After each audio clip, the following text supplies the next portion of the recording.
เกิดเหตุระเบิดแตกใส่เด็กน้อย5 คนบาดเจ็บสาหัสอยู่ที่บ้านหินหลับเมืองบุรพาแขวงคำม่วน Time to share D+ ผลิตภัณฑ์ปกป้องตับจากเครื่องดื่มแอลกอฮอล์สวัสดีท่านผู้ชมกลับมาพบกับรายการทำทูแสสำหรับหัวข้อข่าวที่เราอยากจะนำเสนอในวันนี้ก็ถือว่าเป็นกระแสและก็ได้รับความสนใจจากสังคมค่อนข้างที่จะหลายเพราะเป็นเรื่องสะเทือนขวัญที่ว่ามันเกิดขึ้นก็คือเหตุการณ์ระเบิดแตกใส่เด็กน้อยที่ว่าเกิดขึ้นที่บ้านหินหลับเมืองบุรพาแขวงคำม่วนเราซึ่งว่ามาอีกครั้งหนึ่งนอกจากการบาดเจ็บหรือว่าการเสียชีวิตที่ว่าเกิดขึ้นจากระเบิดประทันแตกที่ลงเรือจากสงครามซึ่งว่าลาวนี่ถือว่าเป็นประเทศที่อันดับหนึ่งในเรื่องของระเบิดตกค้างจากสงครามหลายที่สุดเนาะอันนี้ทั่วโลกเขาจะรู้จักกันเป็นอย่างดีสำหรับในของข่าวได้มาจากเพจเราหยุดเรดิโอในวันที่20พฤศจิกายนปี2025ที่ผ่านมาอยู่บ้านหินหลับเมืองบุรพาแขวงคำม่วนได้เกิดเหตุการณ์ระเบิดแตกใส่เด็กน้อยซึ่งเป็นระเบิดที่ยังตกค้างตั้งแต่ปังสงครามเหตุให้เด็กน้อย5 คนได้รับบาดเจ็บซึ่งว่าบางคนสาหัสเนาะซึ่งว่าใน5 คนนี่ก็จะมีอายุ8 ปี3 คนและก็มี12 ปี2 คนในนั้นมีเด็กน้อย4 คนที่ว่าได้รับบาดเจ็บสาหัสและ1 คนบาดเจ็บเล็กน้อยตามผลรายงานเบื้องต้นขององค์การคณะกรรมการคุ้มครองแห่งชาติเพื่อแก้ไขปัญหาระเบิดบ่ทันแตกที่ว่าตกค้างอยู่ลาวให้ฮู้ว่าเด็กน้อยดังกล่าวได้พากันไปขุดกระปูในขณะที่พวกเขากำลังได้พบกับวัตถุที่เป็นโลหะต้องสงสัยแต่ด้วยความที่ว่าเขาจะบ่ฮู้ว่าโลหะน้อยๆที่พวกเขาพบนั่นมันแม่นลูกระเบิดบอมบีหรือว่า BLU-26ที่ว่ามีอนุภาคหายแห้งพวกเขาจึงได้เข้าไปแตะเบิ่งโดยความอยากฮู้อยากเห็นอยากลองของเด็กน้อยท่านได้นั่นระเบิดดังกล่าวก็ได้แตกขึ้นในท่ามกลางที่เด็กน้อยกำลังหุ่มเบิ่งปัจจุบันองค์การคณะกรรมการคุ้มครองแห่งชาติเพื่อแก้ไขปัญหาระเบิดบ่ทันแตกที่ว่าตกค้างอยู่สปป.ลาวได้เล็งประสานสมทบกับภาคส่วนที่เกี่ยวข้องโดยเฉพาะอำนาจการปกครองคันบ้านและก็ท้องถิ่นและก็องค์การปฏิบัติงานหรือว่า John Snow Incที่เป็นภายใต้กองทุนของการช่วยเหลือผู้เคราะห์ให้จากระเบิดบ่ทันแตกของกระทรวงการต่างประเทศของสหรัฐอเมริกาเพื่อที่จะเล็งช่วยเหลือเรื่องของทางด้านการแพทย์และก็เรื่องของการเป็นปวดจิตใจแก่ผู้เคราะห์ให้และก็ครอบครัวของพวกเขาเฉพาะในปี2025ได้มีอุบัติเหตุนอกจากระเบิดที่ยังบ่ทันแตกเกิดขึ้นทั้งหมดเป็น11 ครั้งแล้วก็มีผู้ถูกเคราะห์ให้ทั้งหมด21 คน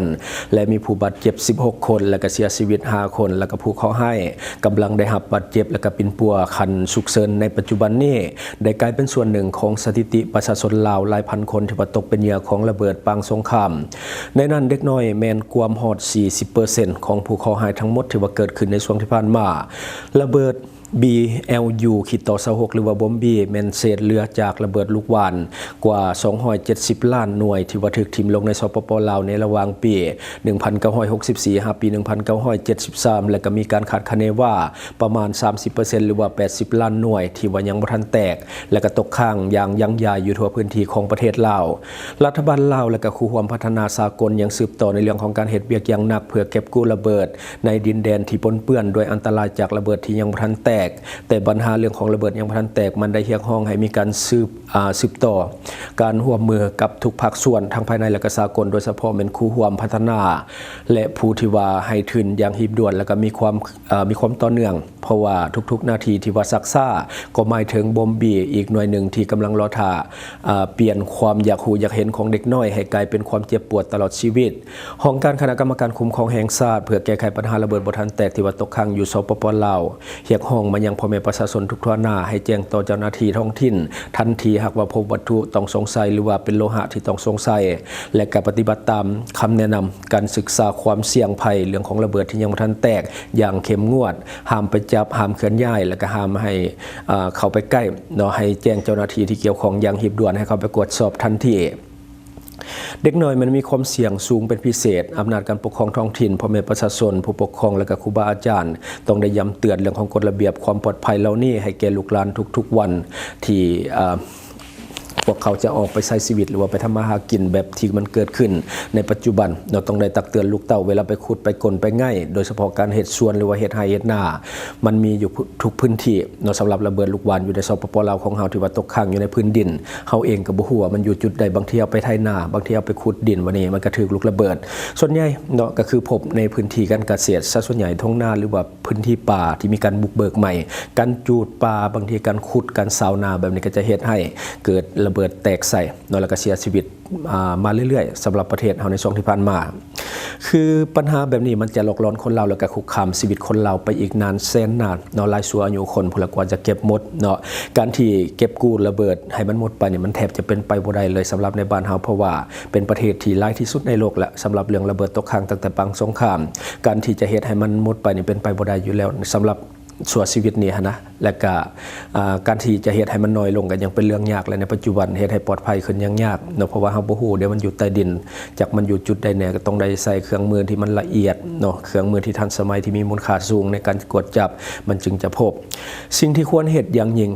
และก็ต้องรีบด่วนก็คือการให้ความรู้กับประชาชนทั่วไปโดยเฉพาะเด็กน้อยเรื่องของผลกระทบที่มันจะเกิดจากระเบิดที่ยังบ่ทันแตกเป็นต้นเรื่องของความรู้พื้นฐานของชนิดระเบิดให้สังเกตแบบใดว่าเป็นระเบิดสังเกตแบบใดเป็นเศษเหล็กว่าสินะเพราะว่าบางคนเขาเจ้าก็บ่ฮู้เลยอยากเห็นอยากลองไปแกะไปง่ายว่าสินะบางทีระเบิดมันคือแตกแล้วแต่ความจริงมันบ่ทันแตกแล้วก็พร้อมที่จะแตกตลอดเวลาถ้าเฮาไปจูดไปแกะไปง่ายหรือว่าไปทับว่าสินะคือเด็กน้อยเวลาเขาเจ้าเห็นแล้วเขาบ่ฮู้เขาก็ไปโยนลิ้นหรือว่าไปทุบลิ้นว่าสิก็เฮ็ดให้มันแตกใส่ดังนั้นต้องให้ความรู้เขาเกี่ยวกับระเบิดแต่ละชนิดที่มันเคยตกมาในแผ่นดินลาวเฮาเนาะรวมทั้งการแจ้งและก็ประสานงานหาหน่วยงานที่เกี่ยวข้องต้องเฮ็ดแนวใดเบอร์โทรสายด่วนอย่างต่างๆก็ว่าไปเนาะซึ่งว่าอันนี้ก็จะเฮ็ดให้มันปลอดภัยหลายขึ้นบัดนี้เฮามาเบิ่งหาอันดับของประเทศที่มีระเบิดตกค้างจากปางสงครามหลายที่สุดในโลกอันดับ1สปป.ลาวสปป.ลาวนี่ถือว่าเป็นอันดับหนึ่งที่ว่ามีระเบิดตกค้างจากปางสงครามหลายที่สุดในโลกต่อมาที่2เป็นกัมพูชาเพื่อนบ้านของเฮาและต่อมาที่3ก็คือเวียดนามอันนี้ก็เพื่อนบ้านของเฮามันเป็นสงครามอินโดจีนและบัดนี้ต่อมาก็จะเป็นอัฟกานิสถานเนาะอันนี้ก็คือว่าเป็นประเทศที่เฮาพอฮู้อยู่แล้วเนาะเพราะว่าประเทศเขาสงครามค่อนข้างที่จะลายยืดเยื้อมาจนถึงปัจจุบันต่อมาที่5ก็จะเป็นอิรักเนาะอิรักนี่ก็เป็นประเทศที่มีสงครามตลอดฉะนั้นแน่นอนละระเบิดนี่ต้องลายอยู่แล้วเนาะแต่ว่าสปป.ลาวของเฮานี่เฮาสงบเงียบมาดนแล้วแต่ว่าระเบิดมันตกค้างตั้งแต่พุ่นแหละตั้งแต่ปี70ปลายเนาะก็คือตั้งแต่สงครามอินโดจีนมาเรื่อยๆเนาะเฮาก็ถือว่าได้รับลูกระเบิดมาหลายและก็ตกค้างมาจนถึงในปัจจุบันเพราะว่าตกลงมามันก็แตกแน่บ่แตกแน่ตัวที่มันแตกก็แล้วไปตัวที่บ่แตกก็หลอกหลอนชีวิตคนเราไปอีกนานแสนนานเนาะอันนี้ก็คือเรื่องราวของระเบิดที่ว่ามันเกิดขึ้นที่หลายคนน่าจะได้เห็นข่าวแล้วแหละเพราะว่าก่อนหน้านี้ก็คือเฮาได้นำเสนอไปเนาะก็คือในแฟนเพจนำเสนอไปเรื่องระเบิดที่มันแตกใส่เด็กน้อยเนาะอันนี้ก็ใครอยู่บาดเจ็บสาหัส4คนแล้วก็บาดเจ็บเล็กน้อย1คนแต่ว่าบ่ถึงขั้นเสียชีวิตแต่น่าจะมีความผิดปกติหลายอย่างน่าจะบ่ได้สมบูรณ์ 100% คือเก่าเนาะเพราะว่ามันได้รับผลกระทบจากแรงระเบิดเนาะบัดนี้เฮามาต่ออีกข่าวหนึ่งเนาะว่าเรื่องของการค้าขายเถื่อนตามชายแดนระหว่างลาวและไทยนี่ถือว่าเกิดขึ้นอย่างต่อเนื่องคือกันเพราะว่าเจ้าหน้าที่ทางไทยนี่เขามีการจับกุมได้ตลอดบางทีก็ได้แต่สินค้าบางทีก็ได้โตผู้กระทำผิดนำเนาะอย่างข่าวล่าสุดที่ว่าเกิดขึ้นก็คือลักลอบนำเข้าสินค้าไปยังฝั่งไทยเนาะก็คือเจ้าหน้าที่กองร้อยทหารราบกองสุรศักดิ์มนตรีได้ชนที่กำลังกับด่านช่วยสหกรณ์นครพนมและก็ด่านกวดพืชสถานีเรือถาดพนมและก็ตม.นครพนมและก็ตำรวจนำถาดพนมเนาะเข้ากวดสอบการนำเข้าส่งออกสินค้าจากสปป.ลาวอยู่บริเวณจุดผ่อนผันการค้าอำเภอถาดพนมจังหวัดนครพนมเพื่อป้องกันเรื่องของการลักลอบขนส่งสินค้าหนีภาษีและก็สิ่งผิดกฎหมายอื่นๆในเวลา 8:30 น.เจ้าหน้าที่กวดพบกระสอบจำนวนหลายและก็วางกองกันไว้อยู่เรียบตามแม่น้ำคลองในเขตจุดผ่อนผันดังกล่าวหลังจากได้รอทาแล้วบ่พบผู้ใดมาแสดงตัวเป็นเจ้าของเจ้าหน้าที่จึงเข้าไปกวดสอบพบว่าเป็นกระสอบบรรจุเห็ดบดแห้งหรือว่าเห็ดกระด้างที่ว่าอบแห้งแล้วจำนวน720กระสอบน้ำหนักรวมกันประมาณ 3,600 กิโลกรัมหรือว่า 3.6 ตันรวมมูลค่าประมาณ 180,000 บาทเจ้าหน้าที่ได้ร่วมกันในการกวดยึดทั้งหมดและก็นำส่งให้ด่านช่วยสหกรณ์นครพนมเพื่อดำเนินตามกฎหมายต่อไปผู้สื่อข่าวรายงานว่าจุดผ่อนผันการค้าถาดพนมที่เปิดเป็นตลาดนัดที่ว่าเปิดทุกๆวันจันทร์และก็วันพฤหัสโนดได้ถือกลุ่มขบวนการลักลอบขนส่งสินค้าเถื่อนได้ใช้เป็นบ่อน2ทางลำเลียงสินค้าเข้ามายังประเทศไทยเพื่อหนีภาษีพวกเขาได้ใช้วิธีกองทัพหมดก็คือคนเถื่อนละหน่อยจำนวนหน่อยหลายคนนำกันและก็ขนสินค้าข้ามแม่น้ำคลองด้วยเฮือจากห้างยาวข้ามมายังประเทศไทยอย่างเปิดเผยและก็นำมาพักไว้ตามเรียบแม่น้ำคลองก่อนที่จะลำเลียงขึ้นรถบรรทุกส่งเข้าไปพื้นที่ภายในของประเทศไทยซึ่งมีกลุ่มมาเฟียจากฝั่งลาวเนาะกลุ่ม มาเฟียตลาดฝั่งลาวเฮ็ดหน้าที่ในการเคลียร์เส้นทางให้เขาเจ้าเป็นคนๆและก็เฮ็ดบดแหงนี่มีราคาขายในตลาดประเทศไทยค่อนข้างที่จะสูง1กิโลประมาณ150-120 บาทต่อกิโลกรัมเฮ็ดให้มีแรงจูงใจในการลักลอบนำเข้าสูงทั้งนี้มีความเป็นไปได้ว่าอาจจะมีเจ้าหน้าที่บางคนที่ว่ามีส่วนเกี่ยวข้องหรือว่าให้การช่วยเหลือแก่ขบวนการดังกล่าวมาก่อนหน้านี้พวกเขาจึงกล้าก่อเหตุโดยที่ว่าบ่เกรงกลัวเจ้าหน้าที่และกฎหมายของไทยอันนี้ก็คือเรื่องราวของการลักลอบขนส่งสินค้าที่เป็นเฮ็ดบดแห้งจากบ้านเฮาเข้าไปยังฝั่งประเทศไทยแต่ว่าเจ้าหน้าที่ของไทยเขาสามารถสกัดจับไว้ได้แต่ว่าบ่ได้คนนั่นก็คือได้แต่สินค้าอย่างเดียวคือมันมีในทุนหัวไซโนไซโคตาของชาวบ้านที่ว่าข้ามไปขายสินค้าตามตลาดนัดทั่วไปอยู่แล้วให้ชาวบ้านเป็นผู้คนไปเทื่อละน้อยก็คือเพื่อลบสายตาเจ้าหน้าที่แต่ว่ามันโปะแตกก็คือไปกองไว้บนเดียวกันก็เลยบ่ถูกจับเนาะคันว่าไปย้ายไว้คนละบ่อนนี่ก็จะบ่ถูกจับเนาะอันนี้ก็คือเรื่องของการลักลอบนำเข้าโดยที่ว่าบ่อยากผ่านด่านภาษีว่าซะบ่อยากจ่ายค่าภาษีเนาะเพราะเจ้าหน้าที่ไทยเขากวดพบแบบนี้เจ้าน้อยก็สิบ่ได้เข้าไปขายสำหรับผู้ที่ว่าไปขายสินค้าในประเทศไทยแต่ว่าลักลอบขนส่งสินค้าที่มันบ่ผ่านภาษีแบบนี้เนาะบางทีนี่ไปรับค่าจ้างมาเล็กๆน้อยๆเพื่อที่จะขนข้ามนำของไปให้เขาแล้วก็รวบรวมไว้บนเดียวกันบางทีนี่พอเจ้าหน้าที่เขาจับได้จังสิปุ๊บเจ้าน้อยละเขาแบล็คลิสต์เนาะก็คือเครื่องที่ว่าไปขายอยู่ตลาดนัดนะครับก็สิบ่ให้ไปขายคันว่าเหตุแบบนี้เนาะอันนี้ก็คือ